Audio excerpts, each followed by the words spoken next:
How do we evolve language? Where did the mind come from, and why do we have one? What makes us different? Humans are not the only beings on the planet with personalities, minds, and feelings. Humans share 99% of their DNA with chimpanzees, but the two species are very distinctive.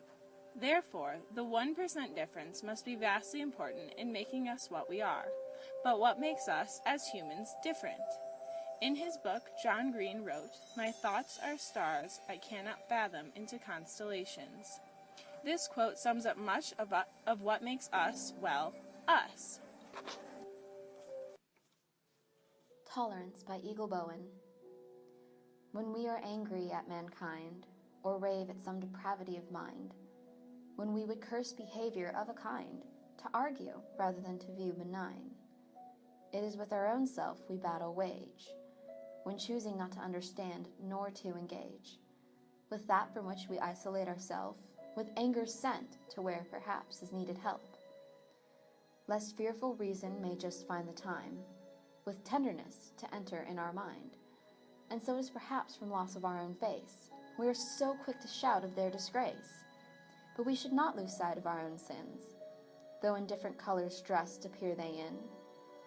For is not all of nature in this life, the good, the bad, together, love and strife? As nature, this is how such things will be. So it is not how loud we shout, but what we see. And seeing do, to help, to liberate, to free with tolerance, not shut the gate. That is how it should be.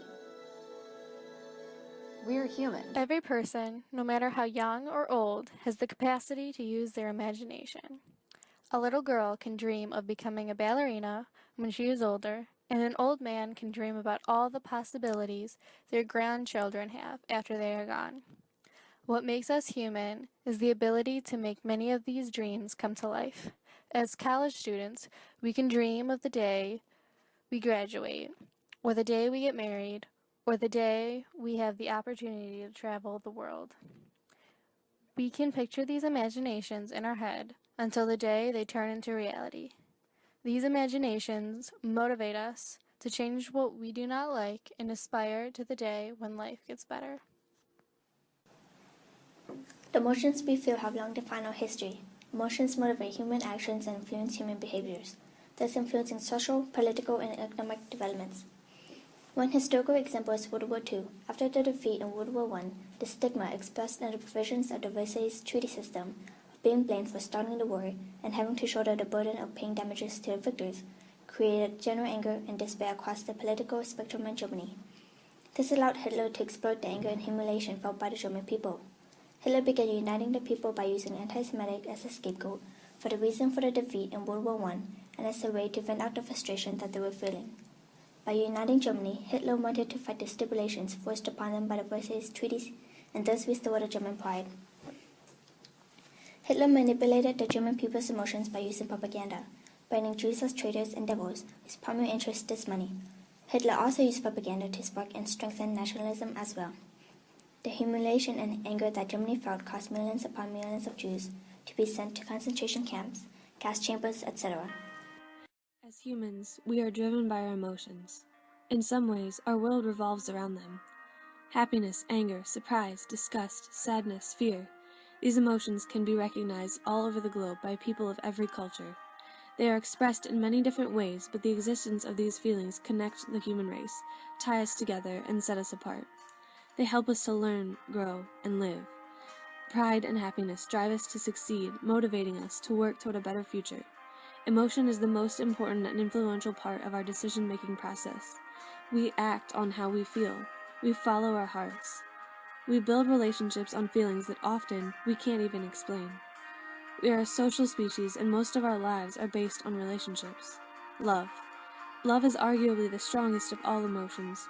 That unexplainable feeling of pure happiness that we feel when we are with someone we love is the glue that completes us and holds us together to make a whole human being. Pain. With love comes pain. I have lost someone. We have all lost someone. Every person has, at some point in their life, lost something they hold dear to them. That cold feeling that cuts so deep also connects us.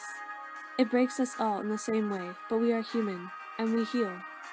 These emotions make us stronger. They make us who we are. With the gift of empathy, I am able to put myself in the shoes of others and feel what they feel. I am human.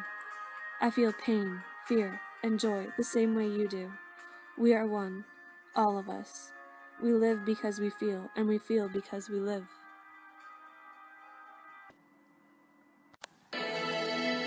At the end of the day, we're all going to make mistakes, do things we regret, even to those we love.